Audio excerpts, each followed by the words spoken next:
All right, good evening, everyone. I'm Brad Graham, the co-owner of Politics and Prose, along with my wife, Alyssa Muscatine, and we have what promises to be a very engaging program for you this evening, featuring journalist Eve Fairbanks, here to talk about her new book, The Inheritors, an intimate portrait of South Africa's racial reckoning. A couple of brief housekeeping notes. First, though, when we get to the Q&A portion, towards a little later in the event, if you have a question, just step up to the microphone here to ask it. It's on the other side of this pillar. And at the end, our staff would appreciate it if you'd fold up the chairs that you're sitting in and lean them against a pillar or some bookshelves. Which one, what? Which pillar? Which bookshelves? Anyone. Okay. Now, the Inheritors is Eve's first book, and it reflects more than a dozen years of her working in and living in and thinking about South Africa. She grew up here in the United States, and after college started work in D.C. as a political writer for the New Republic, but she was restless, and before long moved to Cape Town, and later relocated to Johannesburg and really went all over. Her reporting and essays have appeared in the Washington Post, New York Times, and The Guardian, among other publications. But it's her new book that's really the culmination of her time in South Africa so far. The book's about apartheid and liberation, and it's both sweeping in its depiction of a nation undergoing turbulent change, and also it's an intimate portrait of three ordinary South Africans struggling to come to terms with the new order of things. There's Malika, a bright young woman who has grown up in the new South Africa. There's her single mother, Dipuo, who experienced the harsh realities of apartheid, and in the 1990s was an African National Congress militant fighting for liberation. And then there's Christo, a white lawyer and former soldier who fought against the ANC and remains unsettled by present circumstances. Eve makes clear at the start of the book that she sees in South Africa's story over the past 3 decades a sort of condensed version of America's own longer history from the antebellum era through our country's continued reckoning with racism, and I'm sure she'll have more to say about that in a minute. Reviewers have praised Eve's empathetic, comprehensive reporting, her grasp of nuance of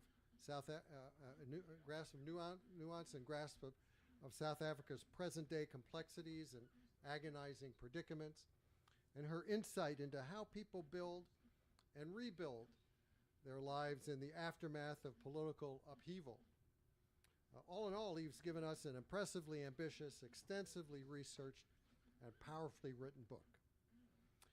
In conversation with Eve will be Jonathan Martin, a highly regarded national political correspondent for the New York Times, and also you may recognize him as a political analyst for CNN.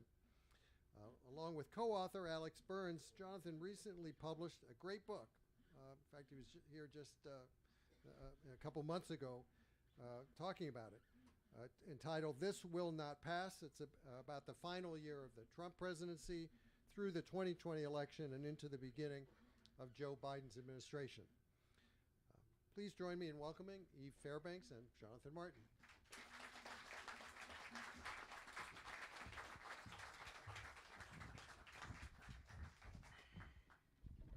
Thank you so much. Really appreciate it. And thank you all for being here tonight. This is a real treat. Eve, great to see you again. I had not seen Eve since she went to South Africa and left the States in 2009. So it's been over a decade, but well worth the wait. And this book was very much well worth the wait and the time that you put into this book. 10 years in the making, huh? Basically, yeah. It's extraordinary. Yeah. I've got so many questions, but first let me just say, it is a fantastic book. You should not leave here tonight without getting a copy, hopefully a signed copy. If you've been to the continent, if you've been to the country, South Africa. You will have a lot of memories brought back, and you will want to go back to visit again. So, I guess the first question I have is, so you've been in the country for over 10 years, and you've done a lot of sort of shorter magazine type pieces. So what prompted you to say, I want to do something bigger? I want to do a more comprehensive account. I want to do a book. Where do you go from there? How do you start devising the book at that point? Thank you. Hi, I'm Eve. It's great to see everybody. Yeah, so I grew up around here. I was born at Sibley, and I grew up in Northern Virginia, mostly. And in a way, and you'll read just a tiny bit of this in the book, I feel like it began when I was a kid in the 90s in this area, in the DC area, with kind of surrounded by these Civil War battlefields, which I used to visit all the time. My father loves history, and my mother, and we were that kind of family, and also monuments in the city, and so on. And you had this sense that I don't know, to me they felt quite haunted or almost living. Maybe that's a kind of a kid thing to feel, but not really set in the past. And there was this sense in that decade in particular, and sometimes I wonder if it's sort of arbitrary that, it was the end of the millennium and we had to feel like things were wrapping up and totally new and something new was beginning and so on, and that, various tensions that we'd had in the country, various eras of our own history were coming to a close. And yet, I don't know, in those places that I used to visit, that didn't feel like the case, really, at all. And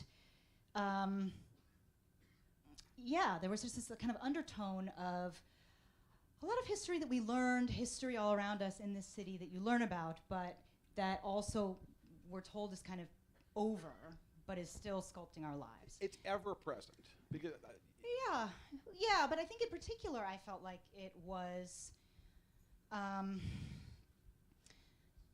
discussed as if it was past, discussed as if these episodes were over and vanished. And anyway, so I went to college. I came back here. I was doing reporting at the New Republic with some people I know here, and I remember reading, and I don't know if this is true now, but I remember reading around 2008, 2009 that in the last decade, the majority of the country had lost maybe up to half of its newsroom jobs. So it was losing reporters, but in Washington they had doubled. So there's a kind of concentration of attention on these really high-level players, type of people John writes about really wonderfully, and his reporting is really, really necessary. But I was going to all of these press conferences, and wasn't doing it for you.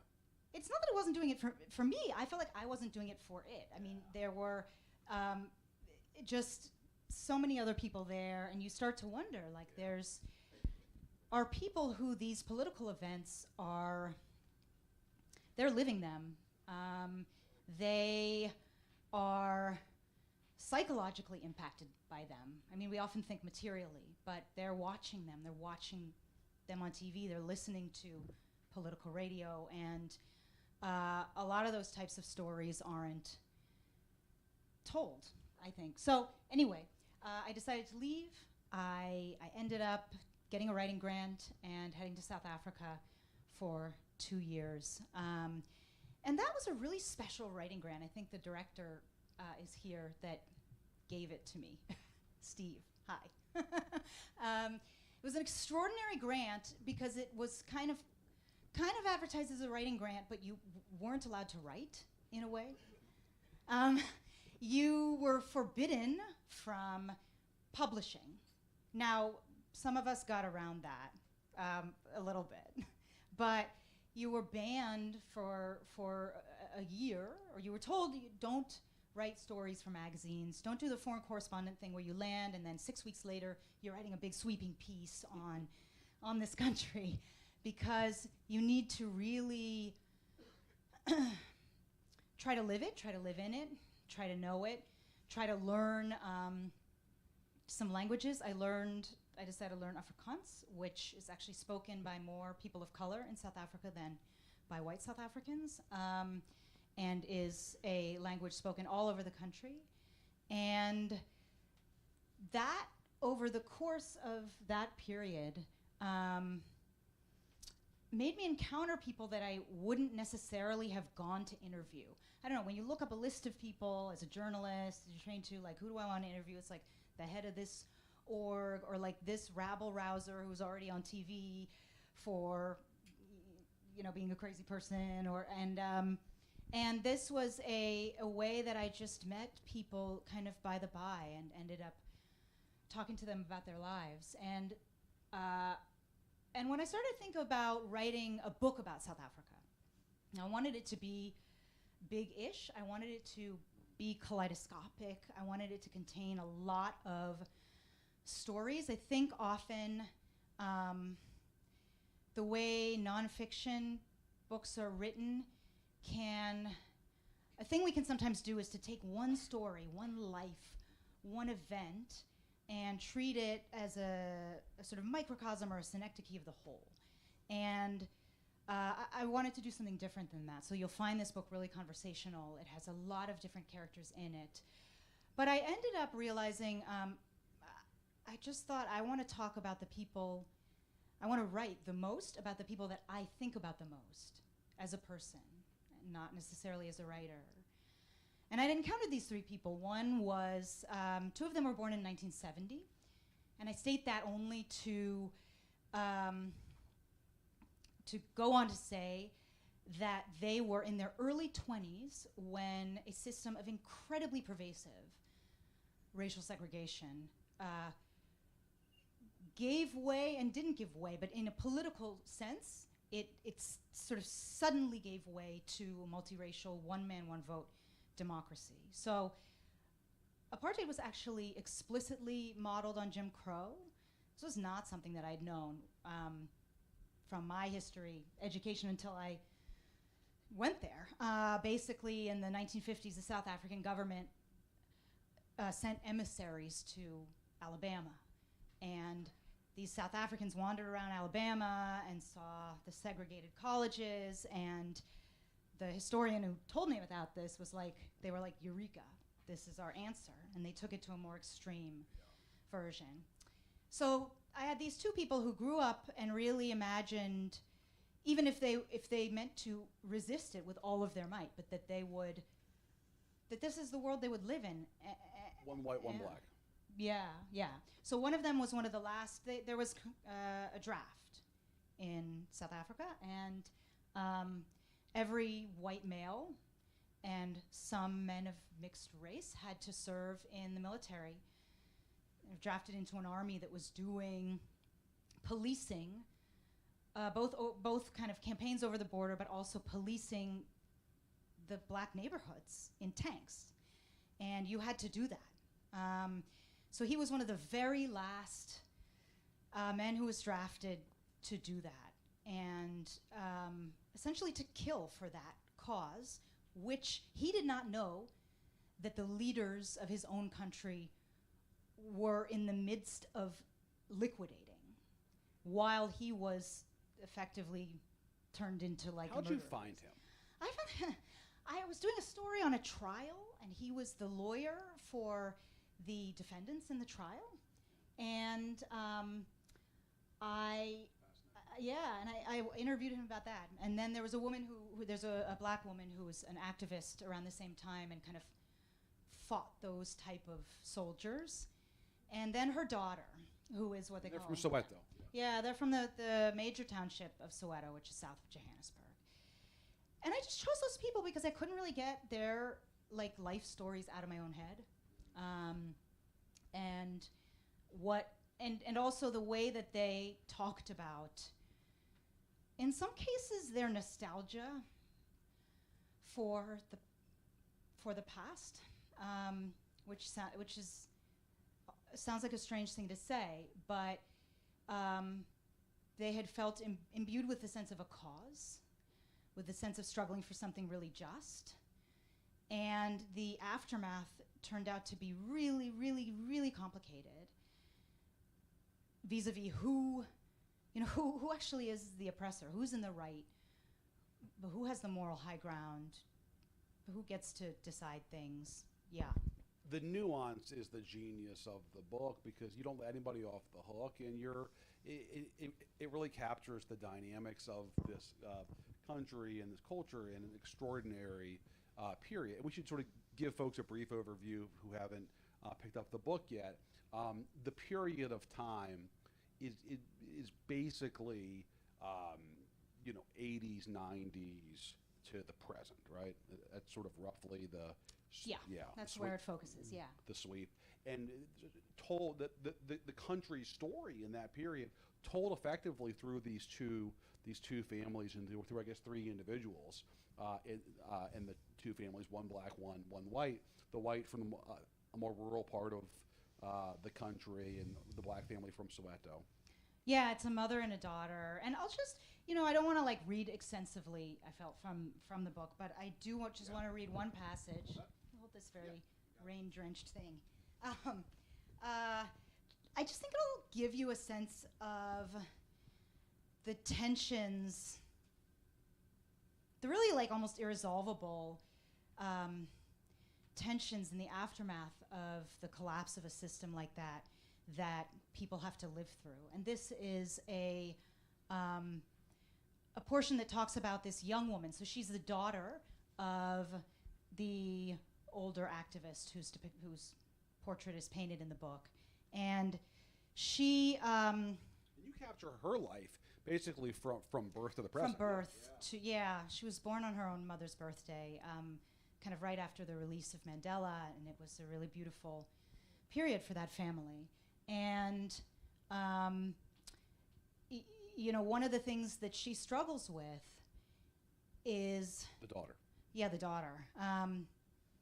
Facing a reality that some of her family's heroes, because of the kind of architecture of society in South Africa and almost what ambitions people want to have, that some of the people that she looked up to, once there was more flexibility and mobility in who could gain power, they stepped quite substantially into the roles of apartheid leaders. I mean, even almost physically, kind of wearing these very classic kind of, in particular, she talked to me about the current president of South Africa, who is very, very wealthy,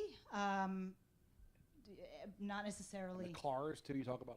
Yeah, I mean, fancy, yeah, but he also bought these farms, which was a very Afrikaner thing, and he will get done up in this kind of safari outfit with these chinos, like, the polo shirt, with the gentleman farmer type outfit.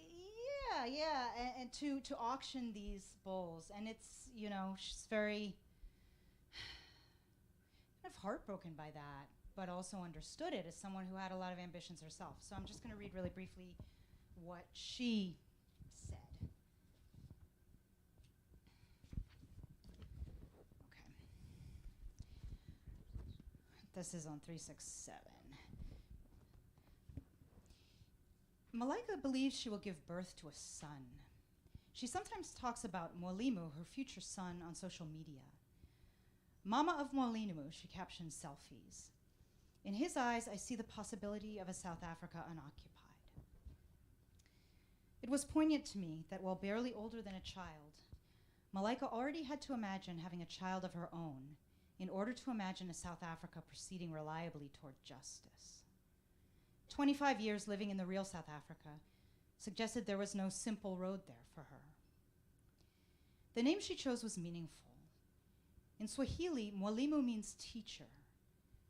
To imagine a son on whom the name Mwalimu sits comfortably is to envision a world in which black people are no longer the ones waiting for admission.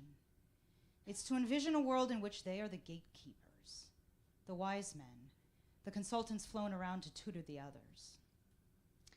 It could feel, though, like Malaika's country was less dedicated to giving its children a future than to refurbishing its adults' pasts. Sometimes, she told me, in the midst of heated debates and serious problems in the country, I can be found wrapped in Chiritidzo's arms, laughing and talking about sweet nothings. Pleasure so often still felt like betrayal. But the truth is, she went on, I'm tired. Being black is an exhausting existence. We spend our entire lives fighting. We fight to keep our natural hair. We fight to get into universities, and when we do, we fight financial exclusion and institutional racism. And as if this is not debilitating and exhausting enough, we fight a black government that is committed to protecting and maintaining a system that oppresses us. Sometimes I just want to be with the man I love. I just want to be happy. I am so tired. I have been tired for years. One evening, washing dishes after dinner, Malaika shattered a glass. It hadn't been a bad day otherwise, but something snapped and she started to weep. Then she cried harder to realize how trivial an event this was compared to the suffering of her jobless friends back in Soweto. And then her mother's voice came into her head, as clear as if she were standing right next to her. Malaika, Dipuo said firmly, take an axe and break everything. Such a great passage. It really captures the frustrations of, I guess you could call the post-apartheid generation. Yeah. And one of the things that you, I think, do a great job in the book of getting at, and most Americans, when they think of post-apartheid South Africa, think of Nelson Mandela, and that they think of the extraordinary images from his release from Robben Island, his becoming president of the country, his life. And I think that there's something of a fairy tale to those images, at least in the eyes of Americans. But it's a more complicated story in South Africa, how he's viewed by black and white alike, including people like her generation who don't have the kind of level of reverence for him or his successors. Yeah, I mean, there's a lot of rethinking there of Mandela. I don't read that much about that here because I think, one thing that people sometimes told me in South Africa was their sense that their country was like a symbol that other people used for their own purposes. So you want to, say that things are going, that basically people of color are going to like tear a society apart if they come to positions of power. You dredge up some person who says that about South Africa. You use that as an example. You want to almost, something that was said to me, like you want to absolve yourself as a progressive from maybe having to do some ultimate work. You say, well, look, that country was such a terrible situation, but thank God, it all worked out in the end. Like there was reconciliation, whatever, And so, there's these amazing discussions about Mandela in South Africa right now and his legacy and to what extent he may have tolerated corruption, for what reasons, and kind of paved the way for that. Whether his whether his approach really constituted prioritizing managing white expectations, Right. and whether he did not foresee that a lot of white South Africans would not be that grateful to him for doing so in the long run. And, having had that dose of a lot of kind of language of forgiveness and unity and let the past be the past. I mean, at his own inauguration, Mandela said in Afrikaans, the past is the past. Let's make the past past. Right. And, that maybe he overestimated the long-term goodwill that would buy, and fail to prioritize other things. I mean, these are all discussions that are being had there. And That really, he was too focused on the feelings of the white minority and was too focused on placating the white minority. You know, the embracing the Springboks, which is the heavily white national rugby team, speaking Afrikaans. That he was too focused on them rather than on the fortunes and fates of black folks. Well, they were really threatening. I mean, they threatened, not all of them or as a mass, but there were a lot of people who threatened to pull their capital out of the country, Right. to leave with all their money that they had made over the course of essentially colonial history. So there was a little bit of like a hostage situation, and it was, hindsight's 2020. It was really hard to know what would shake out, but I think it's really worth following that question, because it's just these are sort of human questions, and questions about leadership, and questions about political change, transitions. Is like, what should somebody have been able to foresee?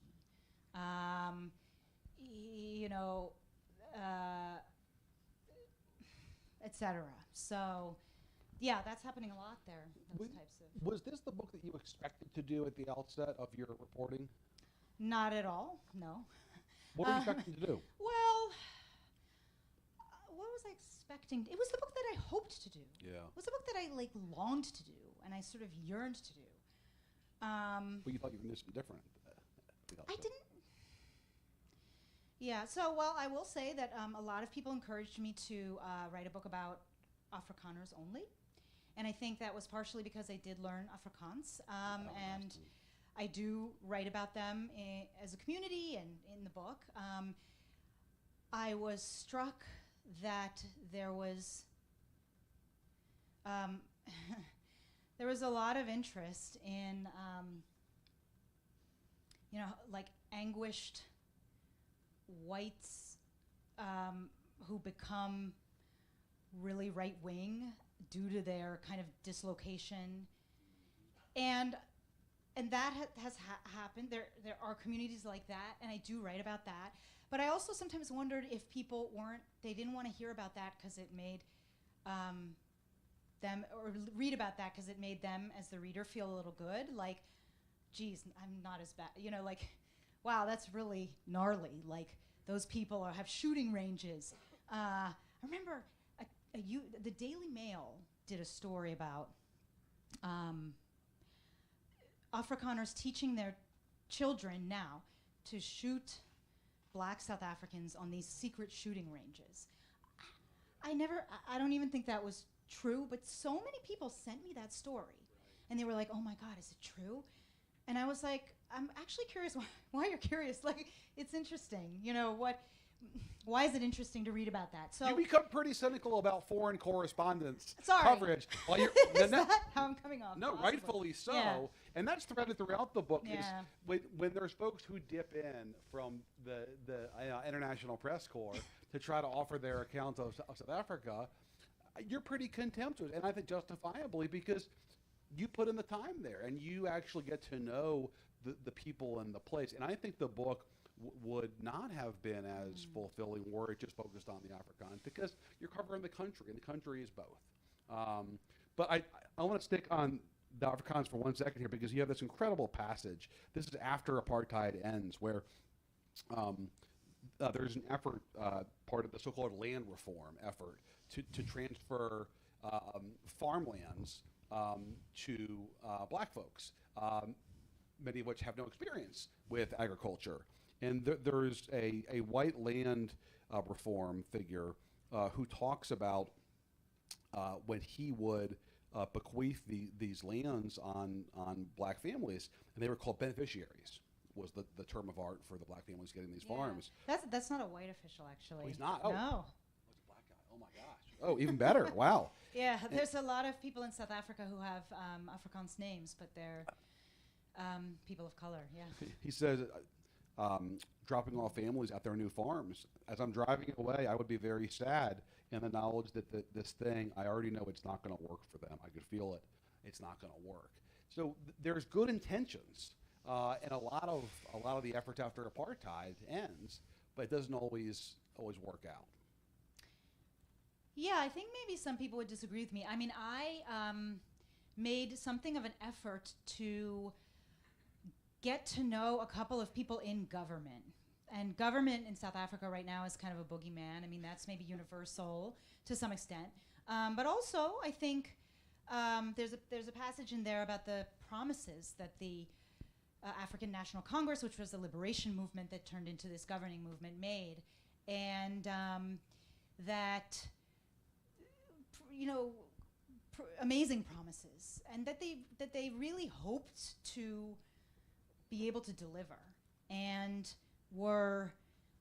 have not been able to. I mean, the economic inequality in South Africa is just as high as it was under apartheid, or higher, depending on how you measure it. And so there's this kind of idea that government officials are these fat cats rolling around in their Mercs, which they do sometimes roll around in, and that that unfortunately the country's run by a group of incompetent and potentially evil people, like a cohort, and if those people could be gotten rid of, then things would be much better, And I just kept thinking to myself, like, those people must have a story that they tell themselves. There's a lot of people in the South African government. It's got a big civil service.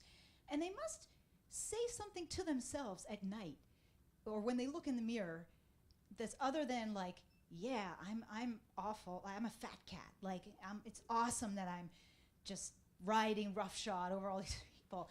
And I was so curious about that. So, and that led me to write quite a bit about this one figure who I got to know, who was a land reform official, a very challenged department.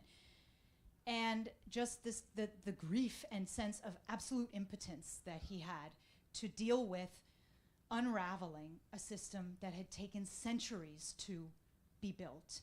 And actually a kind of bitterness and cynicism and even sometimes contempt for the people that he served but that contempt came from shame. And he was ultimately quite frank about that. I used to meet him in this weird hotel. So, I mean, yeah, it was the benefit of kind of slowly compiling this over many years, was talking to a person like him. And I always hate when there's this knee-jerk attempt to compare in other countries' political or cultural affairs to our country, but it's hard to resist in a lot of cases because the comparisons are so plain to see. And you talk about, after apartheid, how South Africa became a magnet for a lot of other Africans who were moving to South Africa for economic opportunity. So you have this fascinating split screen in which there's enormous trauma after apartheid ends when political power is transferred, but economic power is still very much in the hands of the white minority. But at the same time, it's also the economic engine of at least sub-Saharan Africa, and so you've got folks from all other countries streaming into this country because they see it, like a lot of people see America, as a land of opportunity, and that causes tensions. So tell us about that. Yeah. Yeah, big time. I mean, yeah, South Africa has a much, in some ways, much more developed economy, in part because it had, oddly, this is one of these many paradoxes of the country, that its economy developed up to a point because of foreign sanctions. So they had to create these local industries, local pharmaceutical, local whatever else that they can't, all kinds of foods that they were not able to import. And so that kind of architecture still exists, and you do get a lot of people coming down, particularly from Zimbabwe, which had a very severe economic collapse in 2008, 2009.